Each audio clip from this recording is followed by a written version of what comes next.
that, and that we wanted to think about a more general framework, because we could see that if we went through all the trouble to build the software that would make it go, you'd want to use it for a lot more complicated things.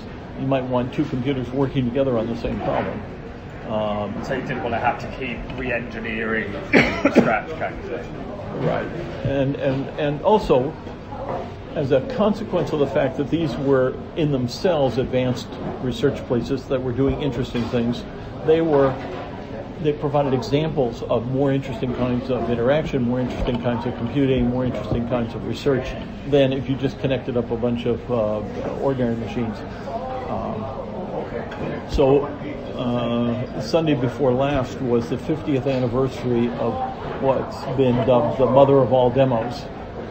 So this was Doug Engelbart's laboratory at SRI, where he introduced the mouse, hypertext, graphics, and in a major meeting at the time, 50 years ago, in 1968, and there was a standing ovation when people saw that you could do all of this. And so that was the second site. I mean, UCLA was number one, and they were number two. So that was part of the and it wasn't the only one, but it was one of the examples that we had in front of us. So we said, well, we're not just going to hook up simple-minded, low-level stuff, but we want to get as much of the power of these machines and preserve the interactivity and preserve the flexibility and everything there. So those models were in our head, so we tackled, without any concrete direction from the top. There was no, here's the size of the problem, here's the spec, here's what you're going to. It was sort of figure out what we felt the natural issues were and deal with that. And now that's scary, because now you don't know how big the problem is and what to do about it. So it led to kind of two competing tensions. One is we needed a general framework, of which interactive login and sending a file should be easy things to implement within that framework, but that shouldn't be the whole of it. And the other side of it is we knew, certainly I knew, that we didn't know everything that was going to be done, and we needed it to be open-ended and extensible rather than a closed product like you deliver it to somebody and it would have all clean edges and so forth. Yeah. This is more like a Tinker Toy set where it had to be open. I mean, that's a very big design choice with a lot of implications for what happened next. Huge. Networks were closed and centralized before that. Like, to make it adaptable, there had to be very little central control, right? Like, they were architecture anyway. They were closed and specialized to the extent that they existed, and they were for limited purposes. You know, like an airline reservation system might have a bunch of computers, or a military command and control system might have a handful of computers. Like even the phone network wasn't. And the phone network had a lot of people on the phone companies said, well, we built the first packet switching system in the sense that to set up a call, a lot of packets are going around. They didn't call it that, but that's what later they said, yeah, but we built all that. The problem is they built it for that particular purpose, and you couldn't do anything with it except what they did. And so those factors, the fact that it had to be open-ended and extensible, the fact that these machines that we were connecting up were not all of the same type, and so there was an open-ended amount of generality. The computers didn't speak the same languages. They didn't even use the same encoding for characters,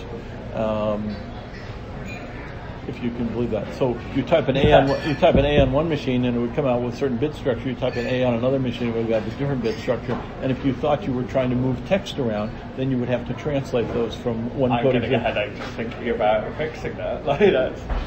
Well, it has a very peculiar effect in that it makes life a lot harder, but it also makes it a lot easier because it gives you clarity about teasing the pieces apart.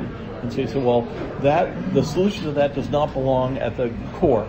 So at the core, we're just going to move bits along, and then it would be sort of a higher level issue to do the translation if you think you're moving characters versus if you're moving binary numbers. I guess it sends you down the being a dumb pipe. It's your job is to move packets, and what happens to the packets is up to the computers. Yes, but then the dumb pipe part was what was being solved in the initial design, and then our job was really to then work on the next layer of stuff, like how do you deal with these character translation if you have to,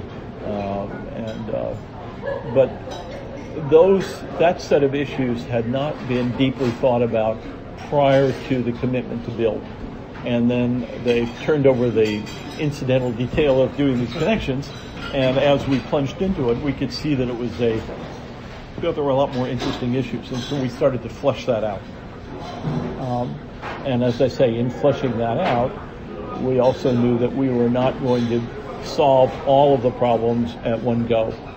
And we organized ourselves to divide up the work in pieces, but also to leave the framework quite open. And I like to talk about the openness as having three aspects. The architecture was open in the way that I'm talking about, that you can add on to. The participation was open in the sense that we didn't have a closed group that only us were allowed to make any decisions. Other people could come in. And the documentation that we created was open in the sense that it was freely available to anybody anywhere. You didn't have to be a member, you didn't have to subscribe, you didn't have to pay. It wasn't limited distribution. What motivated that decision, though? Did it just not occur to you to try and charge for this? Well, you remember I said that the funding was coming from primarily one place. So none of us needed to charge. All of us, our time was paid for, our facilities were paid for. We weren't in competition with each other, and there wasn't any commercial pressure. So it was natural, and turned out to be extraordinarily fortunate because it had a dramatic effect in terms of spurring the participation of other people and so forth. I made my first visit to India in 1994, and I gave a talk in Bangalore at the Indian Institute of Science. And afterwards, I was introduced to a graduate student who had built some very elaborate software on the net, and he put together quite a few pieces of technology, and I was quite impressed. I said, "How'd you do that?" And he said, "Well, I just downloaded all the RFCs and read them." I thought, wow, and that's just one particular story, but that's really been the case all over the world. Dramatic impact because of the openness, and the other half of the openness, that anybody could participate, also meant that people could create protocols and add to them and so forth. There was nothing in the grand plan that said. Let me back up. There was an early understanding from before you would believe that voice could be done over packets, and there was even some early experiments. What there was not was any grand plan that said, and the most successful implementation will be done in Estonia. Why not? You would have had a hard time finding people who could find out where Estonia was on that map. And in fact, to make the point, Estonia was still part of the Soviet bloc, and so it would definitely have not been part of a Department of Defense plan at that time. No, I mean it is surreal when we think of most military-backed projects. They do not work like this. No. Like, they don't create something like this. It's clearly not a standard relationship with the US government from the beginning, but it was the start of a very long and strange relationship between the internet and the US government, wasn't it? Well, I guess that would be a natural way to look at it from the outside, from where I was. That was sort of the way it was. I found it thrilling enough that when I became aware, just slightly re-angle those. Sorry. It's okay. No, you don't. I found it thrilling enough that my reaction was, boy, these people are very smart, and I would like to get closer to it. And so I stuck my hand up and said, I'd like to come work there. So I spent 3 years inside the government. On that side of the table, you were at DARPA. I was at DARPA, writing checks, spending taxpayer money, and funding research.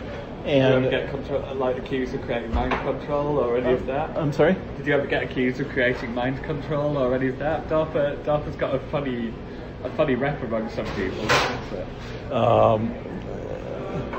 a tiny bit. I mean, we knew what we were doing, and we knew what was real and what wasn't real.